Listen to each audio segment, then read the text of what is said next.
Hi, and welcome to A Better Place. Today, we will be continuing with our interview with Dr. Sonia Swanston-Mead on the topic of periconceptional care, also known as pre-pregnancy. I am your host, Angelique Martis-Remou. Stay tuned as we will be right back.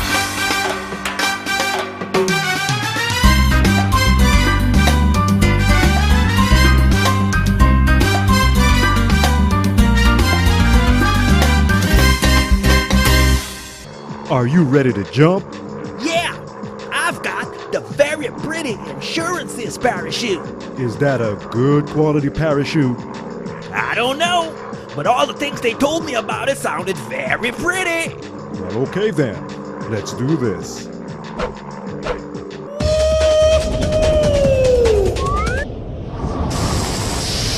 Hey, hey, hey, hey, Gotcha! Hey, I've got you, man. Relax. I've got you. I gotta get myself one of those Henderson Insurances parachutes. The right coverage when you need it.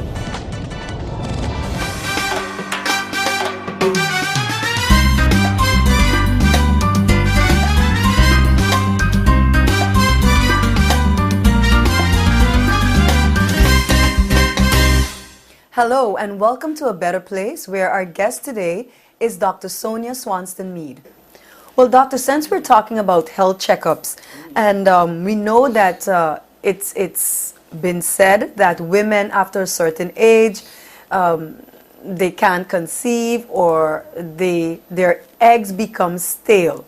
What can you tell us? Can you shed some light on that? Or is there a particular age that you consider to be the correct age to conceive? Can you shed some light on that? Theoretically, there is. And the ideal age is 18. Because that's the time at which, it is felt that, I'm sure you should be saying that on. Well, it's a fact. That's the ideal physical age to be 18 pregnant. years. Yes. Yes. Physical age. But it is not the ideal mental age. It's not the ideal emotional age. It's not the ideal financial age. And there are all of the other ramifications that I was trying to mention earlier about when should you really be planning to become pregnant. It's not the ideal educational age, but it is the ideal physical age, because one is in the prime of one's life at the age between 18 and let's say 22. But then there are all of those other things that probably should come before childbearing. So to address your question of stale eggs after 35, perhaps what I should tell you is that I think when I started going to medical school, they were still talking about the elderly. We called the person who got pregnant for the first time is called a primip, first pregnancy. We used to refer to the elderly primip, and guess what age that was? That was 25. The elderly. The elderly primip was 25. Well, now the goalpost has actually moved, and we're looking more at 35 as an elderly primip. However, women are delaying their first pregnancy because of the development of it in the world, and so I'm not even sure that word is used anymore because there are social connotations to that. So it's not that the eggs get stale, though. They don't get stale, but a woman is born with a certain finite number of eggs. And so therefore after 35 or after 40, she may not produce eggs on as regular a basis as when she's in her mid-20s. The thing is that the world has changed, our environment has changed, and along with that, our fertility has also changed. And in fact, infertility is becoming more of a problem now. So that with the onset, especially of obesity being such a big problem, we are finding that more young women who should be in the prime of their life and who should be able to conceive in the ages of 18 to 22 are having problems becoming pregnant, and it's related to weight.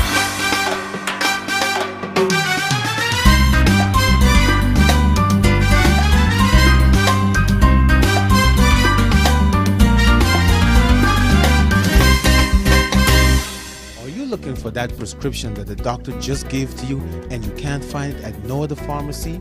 Well, the Orange Grove Pharmacy is where you should be.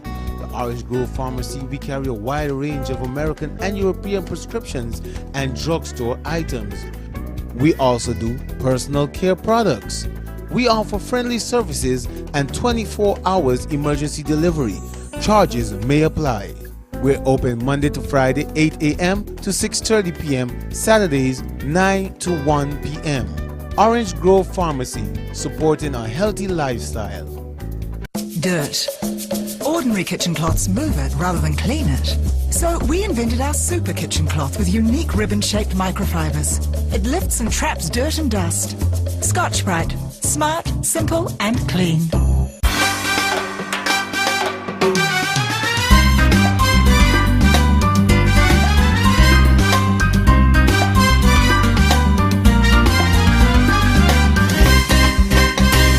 Many of us know the importance of having a proper diet.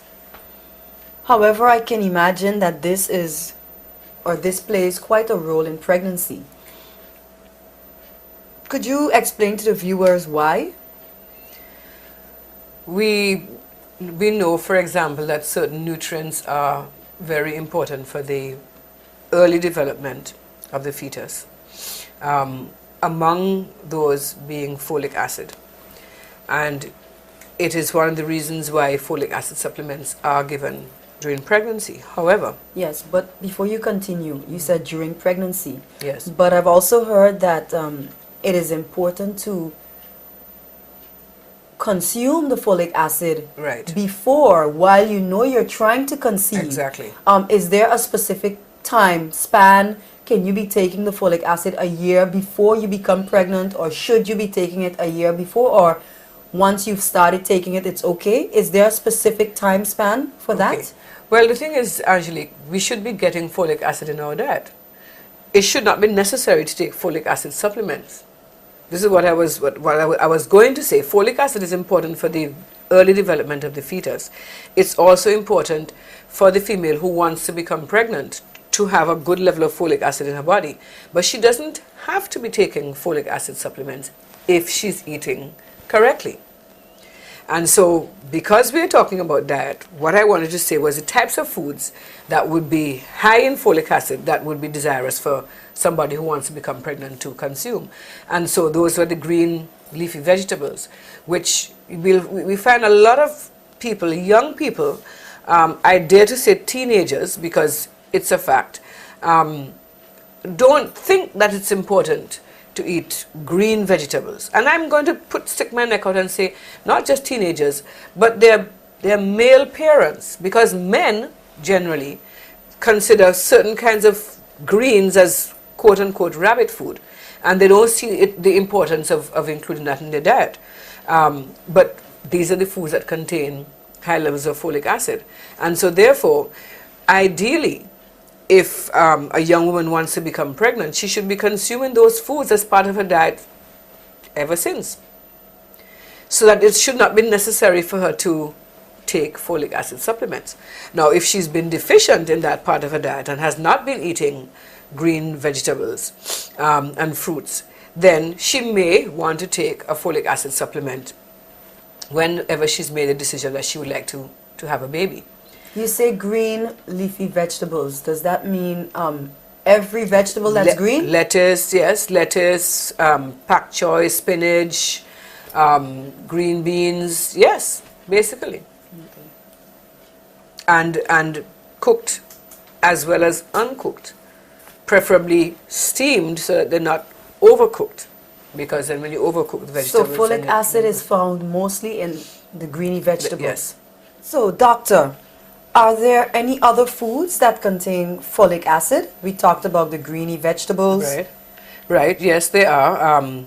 There are foods such as the dried beans and lentils, which are good sources of folic acid. Certain cereals have added folic acid in them, breakfast cereals, for example, and citrus fruit and juices. And that means all citrus, so Yes, lime, yes, lemon, yes, all citrus. tangerines, oranges. Yes. Yeah.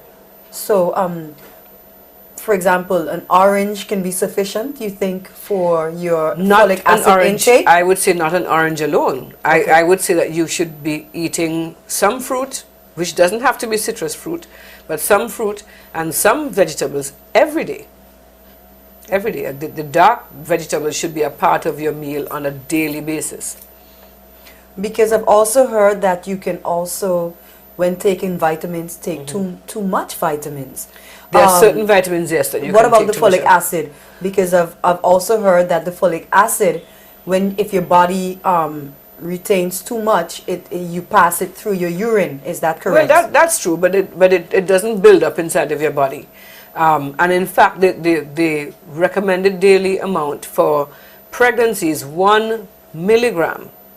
And a lot of the folic acid supplements are more than that. In fact, less than 1 milligram, 0.4 of a milligram.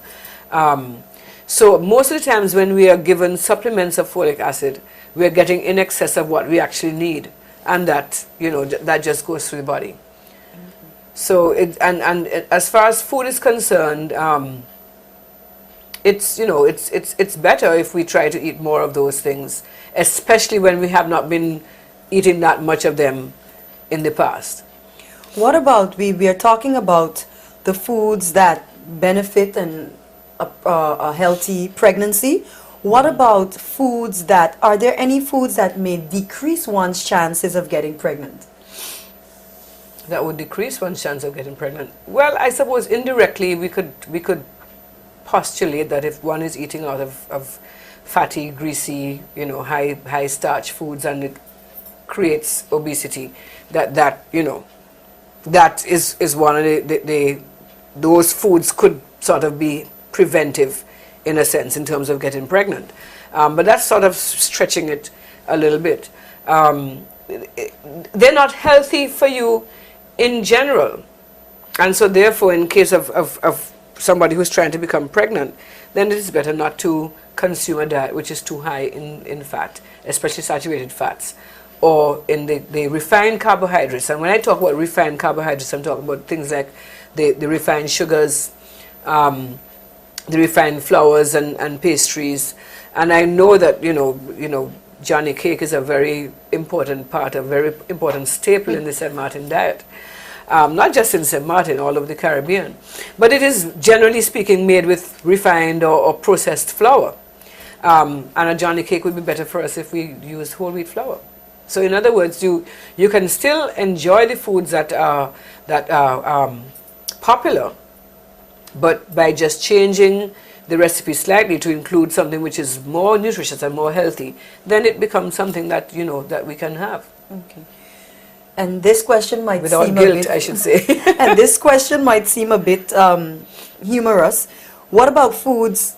Have you ever heard of any types of foods that increase your chances of pregnancy? Well, maybe you should tell me, because that sounds a bit anecdotal, and I'm sure that there are lots of tales out there, so I can't bring any to mind right now.